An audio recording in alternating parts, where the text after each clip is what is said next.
Hello dear viewer and welcome to this review of Lost Portal, a new game by Mike Camilli. Think of it as a dungeon crawling card battle game. Or RPG.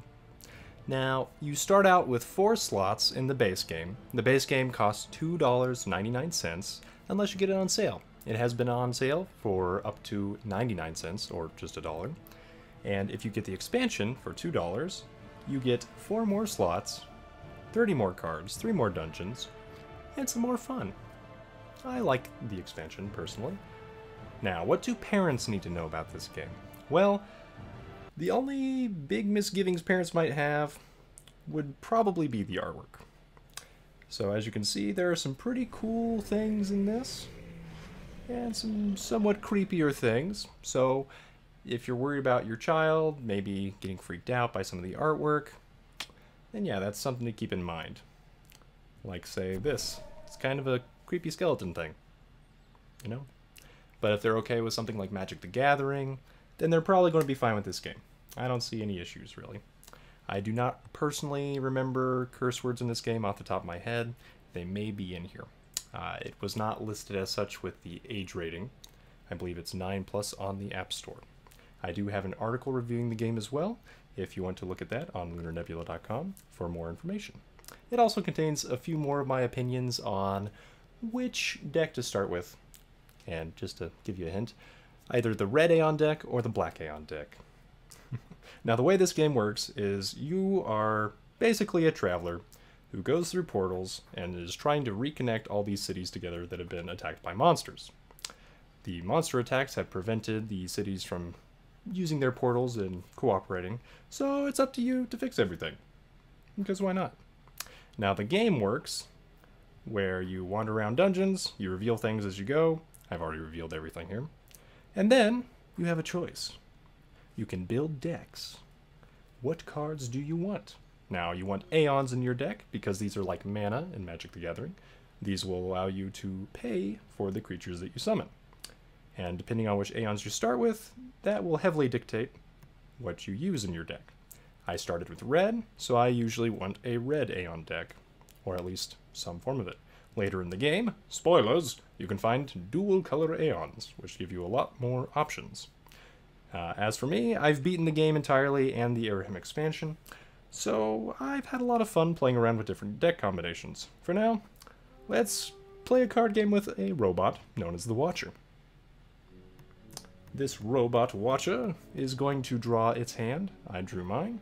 It has abilities which probably gave it the chance to draw more cards than me. I usually have a higher chance of going first, and I have the potential to get things like an initially summoned monster before anybody even plays. However, I wasn't lucky this time. And to check my abilities, all I have to do is tap on my face, double tap, and I have quite a few. I have a chance to see enemies drawing cards. I can gain extra XP from the duel. The experience lets you get 2 attribute points each time you level up, and those points can be spent on giving you more attributes, which can give you these abilities in white.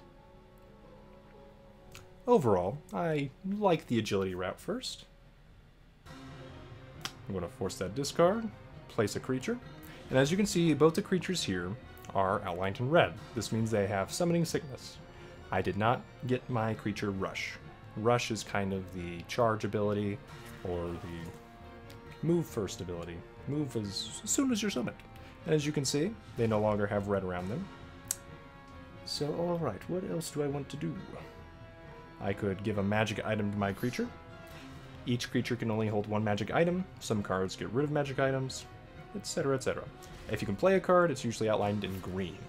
Now, with the Erehim expansion, there is also an on-pitch effect with cards, some of them at least, that you can discard a card to get its on-pitch effect activated, rather than play it as a creature or whatnot. So sometimes a creature will glow white instead of green, which means you can pitch it instead of cast it. For now, I'm not going to worry about blocking this guy. I'm going to play here. Ah, and I gained Rush. Perfect. So that means all my creatures should be able to attack this turn. Alright. And as you can see, my creature does not attack back at my opponent when it is defeated. So it's all about hitting first, really, or the timing of your strikes, or having a bigger creature that can take the punch and not dying.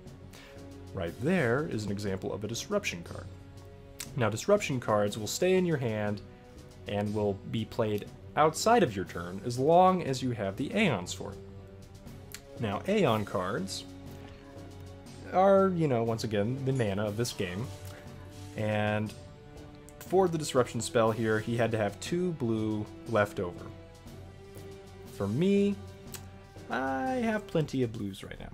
However, if I wanted to, say, play a 3-cost green card, I could right now because I have at least 4 red and at least 4 blue. It takes 4 of any one colored Aeon to be played as another Aeon. Does that make sense? So it takes 4 blues to become 1 green, and 4 reds to become 1 green, thereby giving me 2 more green. Yoink. There are also abilities where if you play a colored Aeon on a card, you can sometimes get extra effects. Like there, I gave that creature more life. Now I'm playing this game on easy mode, and there are harder modes, which if I lost this game, which is a possibility since it's a card game, I could lose gold and cards, the 2 things you need to survive. So yeah, I'd rather not lose. And just as a piece of advice, I highly recommend going with an aggressive red deck if you want to try and get a handle on the game, and, you know, just keep winning consistent. It's fairly consistent.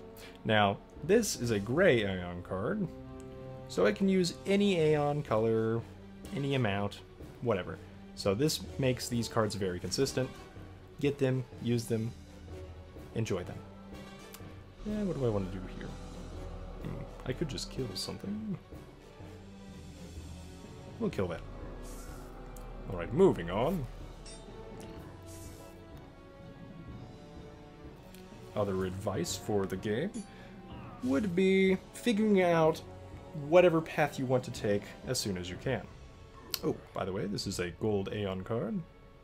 Or just a gold card, really, because it needs 1 Aeon from every color. So let's say I didn't have the green Aeon here. I would need at least 5 red Aeons or 5 blue in order to have 1 red Aeon and convert 4 of that into another color in order to afford this guy. We'll afford this guy. I'm going to do that, give myself some health. Yoink. And move on with life.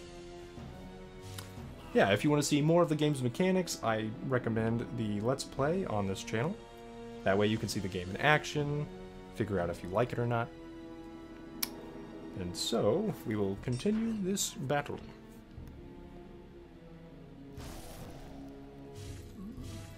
Alright. And as you can see, it's just kind of a turn-based card battling RPG, and it's pretty fun. I enjoy it. I recommend it to anybody who likes card games, or likes dungeon diving, or even roguelikes with the higher difficulty play. You could make this a more difficult game by increasing the difficulty and increasing the enemy's attributes, skills, and cards. Alright, and right there you saw I got some gold from this, which I could use to buy cards from merchants, or to spend on talent points for more attribute things. Yay. And I got a card on the map right there. It was a zombie horde. Cool. So that is Lost Portal. I hope you enjoyed it, and if you want to see more, please check out the Let's Play on this channel. And if you'd rather just get a more succinct, detailed written review, that's also on lunarnebula.com. Thank you for watching, dear viewer, and have a great day.